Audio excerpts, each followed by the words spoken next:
Hey guys, welcome back to another episode of Dream Catch Hustle with Nadirah and Fila. So on today's episode, we're going to discuss pivoting during the pandemic.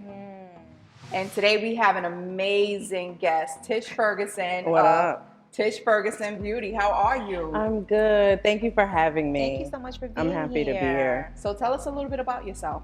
My name is Tish. It's short for Tishana, and I am a makeup artist and hairstylist working in television and media. I work in advertising as well. I'm a beauty educator, a content creator, and I also own a business with my boyfriend where we do merchandising for small businesses from startups to six figures. So can I just say that you are a walking billboard because your makeup and hair is on point, sis. Yes. I learned to do that. Thank you. I learned to do that because I don't really like to spark conversation with people. I love to talk, but I don't like to spark conversation. What do you mean? Meaning like I'm not just gonna come up to you like, hey girl, or maybe I will. But it just You have that personality. It really just depends on how I'm feeling. But when I first started out in the industry, I was intimidated. It was new territory. And so my way of sparking conversation was adorning my nails or wearing something that was a conversation piece on my shirt. And it would just start organic conversation because I'm not with all the like networking, like how you do makeup and what are we gonna do? Like, no. So let's talk about something that interests the both of us so that it's a relationship that actually means something in the end, you know? So I want to ask you how you got into makeup, right? Yes. Because it's such a big deal, big thing now, right? And for those of you who don't know, Tish is one of my personal makeup artists. And so I Makeup co-sign artist to the her. stars. Yes, exactly. So tell us how you got into makeup and then how you elevated into this like celebrity space. I got started with makeup. Sometimes I say it's by chance, but at 25, I basically had a nervous breakdown at work. I was working. What does that mean for you? So for me, I had a full-blown panic attack in the middle of the sales floor and had to get rushed to the hospital in an ambulance. And I remember getting to the emergency room and getting scans and all these things. I had no idea what was happening to me. Earlier that day, I actually got written up with my supervisor. And I was already at a point of like, what am I doing this for, right? But I get to the hospital, they're doing all the scans and they're like, you're fine. There's nothing wrong. And I remember feeling so out of my mind. Like, I know what just happened to me. It never happened to me at that level. So I just didn't know what it was. But and you had been having panic attacks previously? Now that I know what panic attacks are and after being diagnosed with anxiety disorder and all of that, I was having panic attacks as a teenager. Wow. And didn't really know what it was. It was like my breathing would get elevated. There was times that like I couldn't breathe. Like I remember after a basketball game, I was a cheerleader. So I remember after a basketball game, like having a panic attack because of something that happened. And I didn't know what it was until that moment. And just me learning more about mental health and the body triggers. So and how stuff. did that lead you into beauty? So I took a leave of absence from work, and during that leave of absence, I said I got to figure something out because I can't go back there.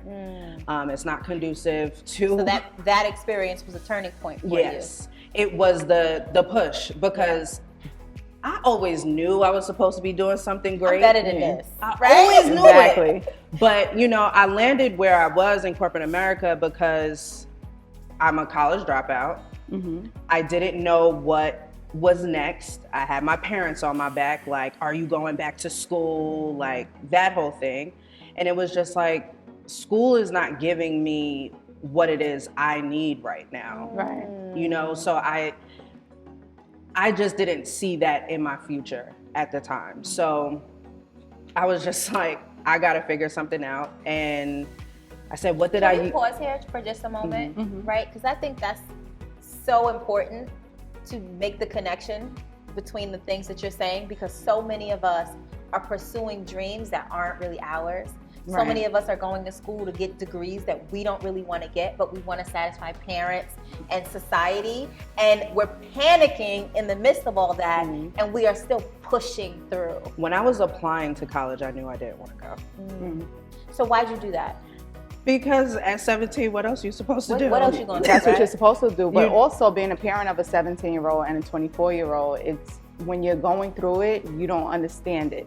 But being a parent of it, you want your kids to do the things that you didn't do. And even if you went to school yourself and you graduated yourself, you still want your kids to follow in those footsteps. However, you know, being someone also who didn't graduate from college, I understand what it is. And I can still say, though, being a parent of a 24-year-old and a 17-year-old, I still did the same things that my aunt did to me and other people, you know, other parents do to their kids. You still push them to go that route. It's just that, you know, we rebel against it. Not everyone does, but we do rebel against it. I went to school because that's what I thought was the next step. And I was a smart kid. Like, I was on honor roll. I was in honor society. I was like, well, what else am I supposed to Right. do? And This is what I do. I wasn't really exposed to anything else in school. Like, so for me, when I was in school, I graduated high school in 2003. And during that time, arts wasn't like the cool thing to do. If you went to BOCES to do hair or design or anything, you were looked at as the kid that couldn't make it in regular school. So I never explored those things. And if I did mention BOCES to my parents, it's like, what? For what? No. Like, you just gonna be in school for half a day and then you're gonna go play around? We're now seeing a shift in society where kids are able to explore artistically and society is not looking at them crazy, but it wasn't like that for us. So then what fueled your decision to, because we understand that was a traumatic experience, right? It's like, I got to do something else. But what else inside of that? Because a lot of people have that experience and go back to their norm. What else inside of that experience said to you, you got to do something else? And then how was beauty the thing? I don't want to feel like that anymore. You know me. If I don't want to feel a way, I'm going to figure out a way to fix it. I just have to figure it out. So what made you pick up those brushes and start being creative on people's faces, so to speak? Because your name does ring bells. Okay. Thank you. I printed out your answer sheet for the questions. We do ask questions to our guests before they come on. And as my daughter is printing it out, she's like, she did my makeup for prom. I said, no, she didn't. She's like, exactly. She's like, Tish Ferguson. I said, that's not the same person. And she was like, no, it's her. So your name does ring bells. Like, someone could say Tish Ferguson and know exactly who you are. So You happy out here, sis. I still can't. So that panic attack was a crazy shift. Like, it made you who you are. But to the people viewing, what made you, after the panic attack, pick up that brush and say, you know what? Not only do I realize I'm beautiful, but I'm getting ready to start making other people beautiful as well. So I basically started to just track backwards on what made me happy when I was happy. And so when I was a kid, I always dressed up my cousins. When they would come over, I gave them makeovers. I did their hair, I did their makeup. When I was in college, I was in a fashion organization called 𝐏𝐢𝐯𝐲, and I was modeling. I was putting together fashion shows. That was the first time that I was like really deep into the fashion world, and I thought I wanted to be a stylist. So that's how it really started. I had this business called Inside Out Image Consulting. Okay. Because I don't know why she's laughing. I'm telling you, Dominique was involved in it, and she did an excellent job. It's so crazy because I forgot about all of that. Wow. You know what I mean? Wow. Like, it's crazy. But look at how the things that you're doing, and maybe you think don't matter, or you think are trivial, right? Or you think aren't success, are impacting other people in the process. Exactly. Yeah. I started with Inside Out Image Consulting. I gathered some of my brother's friends together because he was a senior in high school. So I gathered all his friends that went to BOCES. We had Brandon. He was a photographer, a budding photographer. He is now working for the Panthers. He took all the pictures. We had the models, we had the hairstylist, the makeup artist. Wow. It was a whole thing. And we did it all out of my closet. Wow. I just took pieces out of my closet and we were like, we gonna figure this out. And that was my first photo shoot. And from that, I was like, I'm doing this. This is something. Yeah, and then it evolved into makeup because I had a talent there. The skill set wasn't honed yet, but I had more of a love in that arena. And I was on Twitter one night trying to just see who wants to get their makeup done. And a model that had an appearance at a club, she was like, I need my makeup done. Okay, wait. Right? So you out here on Twitter shooting your shot. Yes. Right? Yes. And let's talk, what did you say to that person? Right. How did it happen? Because so many budding entrepreneurs and people who are just starting out, they don't know out, where to start or how to start. Right. Or their egos are already too big and they're not willing to put themselves out there. So tell us what you said, how you went about getting that first client, that step by real step client. to your audience. Yes. So first what happened is one of my really good friends from college, Mush, he called me up and he said, yo, Tashana, what are you doing? You're sitting on your talents. You're not doing anything with it. I'm tired of looking at this. You're miserable. Like, you're not at work. Like, you was trying to make this work. Are you gonna make it work or not? Shout out to Mush. And yo, he really made me feel like all ego gone, just like, yo, what am I doing? And he was like, just go on Twitter. He had a clothing line at the time. He was like, I got Malik Yoba to wear my stuff. Like, just go on Twitter, hit people in the DMs. And when was this? Like, what year was this? Maybe like 2010, 2009. Wow. No, 2010, 11, that around there. And so I'm on Twitter and I'm just like scrolling through, following like different video vixens because, you know, usually they would be the first to respond because they might have a video shoot or an appearance at a strip club or whatever. So I'm just hitting people up. Like, are you hitting them directly? So on Twitter, you can't always hit people in direct message. Right, okay. So sometimes you just gotta at them. And I would at them like, if you ever need your makeup done, don't hesitate to reach out. So what was that like when you received your first response? I was like, yo, she really responded to me though. Now I really got to do this, right? And she was like, I'll come to your house right now. And I was like, I'm about to let a stranger come to my house.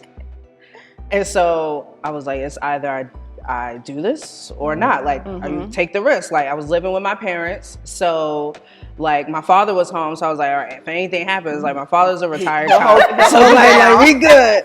But then the other thing was like, I gotta act like I know this person because then daddy's gonna be like, who? So she comes, I do her makeup. It was one of the worst makeup jobs I ever did. Did you get paid for it? Did you have I did not get paid prerequisites? for it. It was for, trade for promo. Right. So she blasted me on Twitter. Get out So of she here. did. Yes. And she had... and you said it was a bad makeup job. I believe it was a bad makeup job. Like, when I look back on it, I'm like, yo, she really let me do this. Like, Really? thank you. Because that's... Did you feel like it was bad at the time? No, I thought it was Okay, this is phenomenal. so So when you look back at it now. When I look back at it now, Okay. I'm like, nah, That was a mess. sis. And that's why I'm so appreciative of people that let me do their makeup at the beginning because I wouldn't be here without them. You let me mess up on your face. Yes. Like, you had enough confidence in me to let me do whatever I needed to do, you know? So, yeah. And she had the best conversation with me, encouraging me. Wow. And telling me, like, because I told her, I said, you know, this is the first time that I'm like doing this on a professional level. Right. So she was who And you she needed still as went a client and at she that still time. went through with it. So Yes. that was great. Yeah. So let me ask you this as well. So now we're in a pandemic. Getting makeup done isn't as popular, right? However, we're still entrepreneurs, so that means that we still have to eat. Absolutely. So a shift should come. And a shift did come. We can tell, look at the sweatsuit. Go ahead, show them the sweatsuit, show them the leg. Okay, all right. So So tell us about the pivot that you had to make during the pandemic. So the pivot I had to make during the pandemic, a pivot had to happen.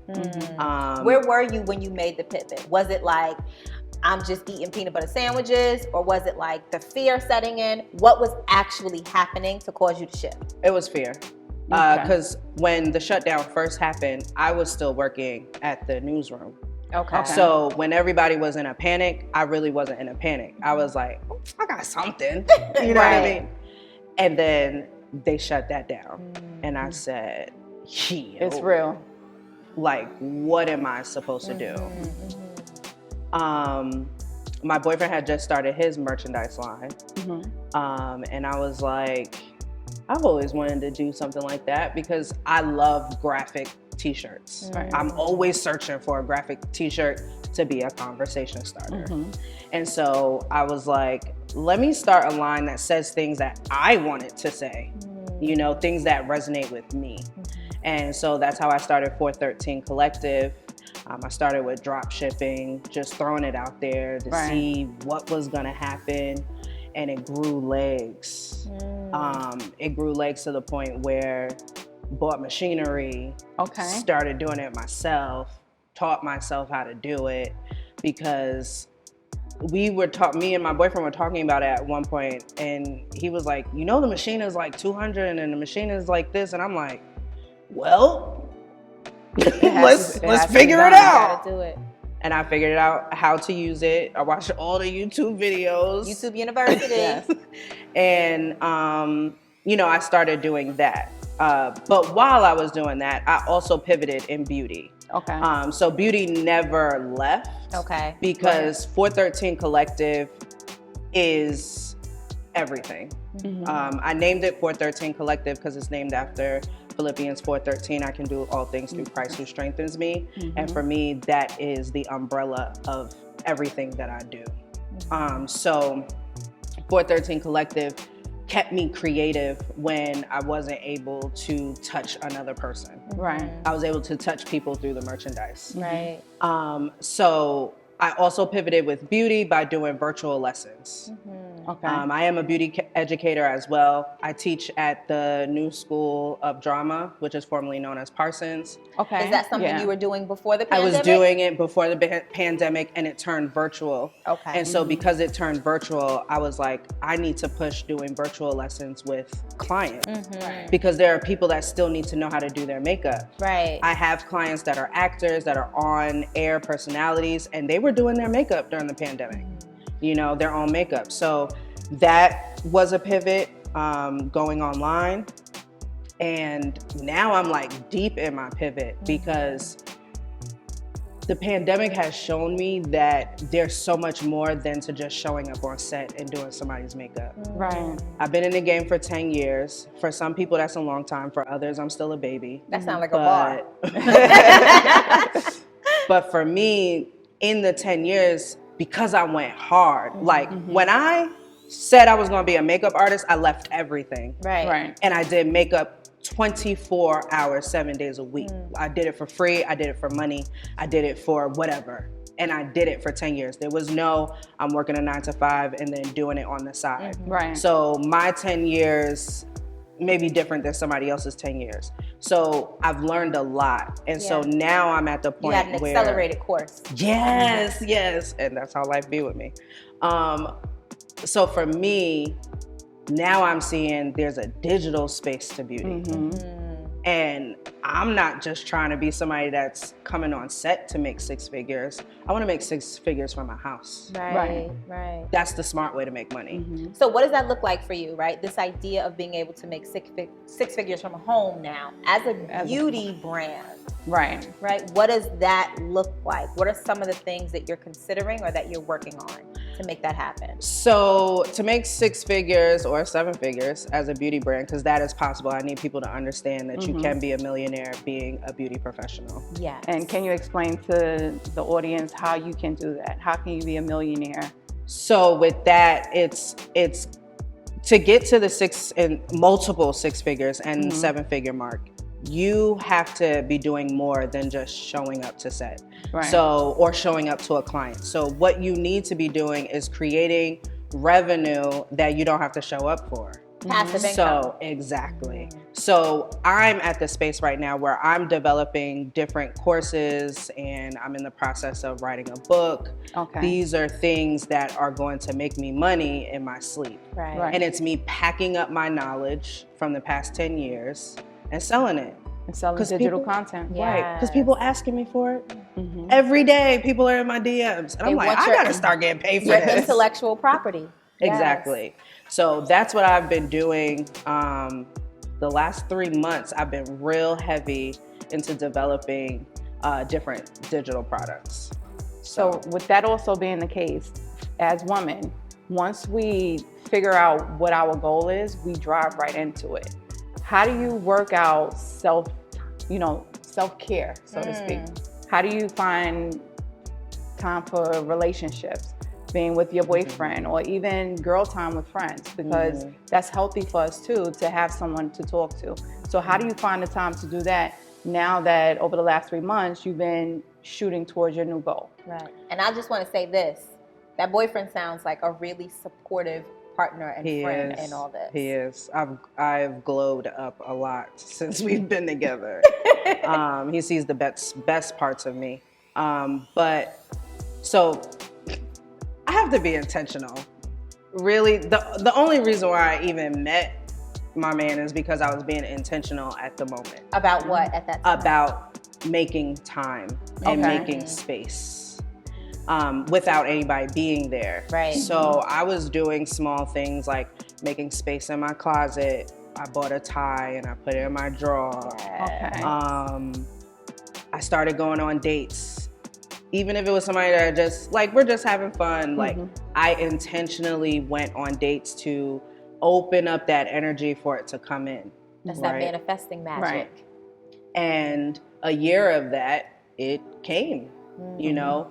And it's funny because at the beginning, when, love happens and you're like, I really like this guy and everything's cool. And then I started feeling like, I said, if I fall in love, I'm going to lose focus. On your business, yes. your A lot of women And feel that really way. scared me. And I remember one time I was at work and I texted him and I said, I don't know if like I feel like I'm just doing too much and I don't have enough time to do this and I don't have enough time to do that. And he said, well, if I'm in the way, I don't need to be there. Ghosted. Wow. For the day. So you like, sir, that's, And I was that's not what I'm looking for. Yeah, that was the right answer. Oh, no, that's not what I wanted. Like, I was just trying to tell him how I was feeling, but how I was feeling made him feel like he was in the way. He did not want to be in the way. So, and kudos to him. Yes. For like knowing his value and his worth, and like if you don't have room when for me, to move back. Exactly. If you don't got space for me, then I'm out. I ain't like that. And so it took about 24 hours for me to figure out what exactly it was that I wanted. Like, I had to figure out how to make it work. And so did you call him back and say, I thought about what I said and I'm working out? I'm gonna figure it out now. He was giving me the cold shoulder, but then he invited me out to a gathering that next day. And I was like, oh, okay. Like, so we moved forward from there. But that was like the wake up call. Like, you got to find space because there's not going to be anybody that's going to want to stick around. You have to find a time. Yeah. And I've had men tell me before that it felt like they were second choice to my career. And I was just like, you just don't want to be with a boss chick. Like, you don't understand. But that's real. That's like a real feeling. Like us as, especially Black women, when we're we're going for something, it's just like, that's all we see. But we want the house, we want the kids, we want all of it. But we're just so focused on But we only focused on the bag. Obtaining that goal. And then you get the bag and you look around and where's everybody? Right. Where's everything with the big picture? See, and this is why we continue to ask different guests the same questions over and over again, because we also get different answers. But there's so many women, and as we are meeting new people and we're networking, and women are finding, oh, you're an entrepreneur also. How do you make time for friends? How do you make time for this? And how do you make time for that? And there's there's really no time, but you have to set the time in order for you to be healthy in your business. Because if you're lacking over here, your business will begin to lack as well. And we don't realize that that's the reason why it's lacking. Absolutely. And I think for women, so much of how we operate in our business is, like you said, emotionally based. Yes. If we're not taking care of ourselves, the business is not going to be taken care of. And when we're showing up for ourselves, we'll show up in that space more. So let me ask you a question as we're winding down. What would you say is the one thing, or if there's one word that you had to use to define what helped you decide what you wanted and be able to create a space in your life for all of it? Was it intentionality? Was it humility? Like, what was that thing for you? I think it was a combination of all of it. It was everything. But it was definitely intentionality. Like, that was the thing, because I was intentional in my business, so I need to be intentional in all areas of my life. Right. And also having faith that the decisions that I'm making to let certain people in my life are not going to take me off the, you know, the path. Like, if this is the man that I'm supposed to be with, he's going to enhance it. He's not going to take away. So I had to let time happen for me to even see that he enhances it. And it was one of the best decisions that I ever made. Oh, I love that. So love that. And one last question as well. Name one woman entrepreneur who you would like to give a platform right now and mention so that they can gain some exposure. Who inspired you? We're all about women entrepreneurship. Yeah. Who's contributed to your growth in any way that you want to acknowledge right now? There's so many. But we ain't got time. But one woman entrepreneur that I would say 𝐏𝐢𝐯𝐶. 𝐏𝐢𝐯𝐶 is the owner of the Technique Agency. She was my first mentor in this business. We've had many ups and downs in our relationship, but it is still standing. I went from being her assistant to working on Love and Hip Hop because she believed in me, moving on to a whole bunch of different things. And she's just a powerhouse. Her agency is doing very well, and it helps other people like me get a start, you know, so. That's beautiful. That's wonderful. So tell the people where they can find you. What's your website? What are your social handles? How can we get in touch with Tish Ferguson Beauty? How can we book a class, book a course, get a lesson, and all those things? So you can get in touch with me by going to my website, tishferguson.com. You can also see me on Instagram at Tish_Ferguson. And my merchandise company is 413collective.com. So if you need merchandise for your business, you have a vision, you can hit me up for that. And yeah, that's where everything is. I have a lot of stuff coming up. I have a content course that's coming up for beauty pros. So definitely hit me on my Instagram, go to the link in my bio, or go to tishferguson.com to be able to get on my wait list for any upcoming things that are coming up. And also, Dream Catch Hustle t-shirts, courtesy a team TFB. Yes, we love it. And we'll have some more coming up. Thank you so much for joining us, Tish. Thank you. It has been a pleasure. It really has. We really appreciate you. And again, I'm looking at you and you look so beautiful. Thank you. You look so beautiful. It's the personality on the inside. It is. It's the beauty coming from the inside out. So we appreciate having you. And so on that note, catch us on the next episode of Dream Catch Hustle with Nadirah and Fila. And remember, we're rooting for you guys, and Dream Catch Hustle is not just a catchphrase. It's a lifestyle. First you dream it, you catch it, and then you hustle it. Yes. See you guys next time. See you next time. Peace.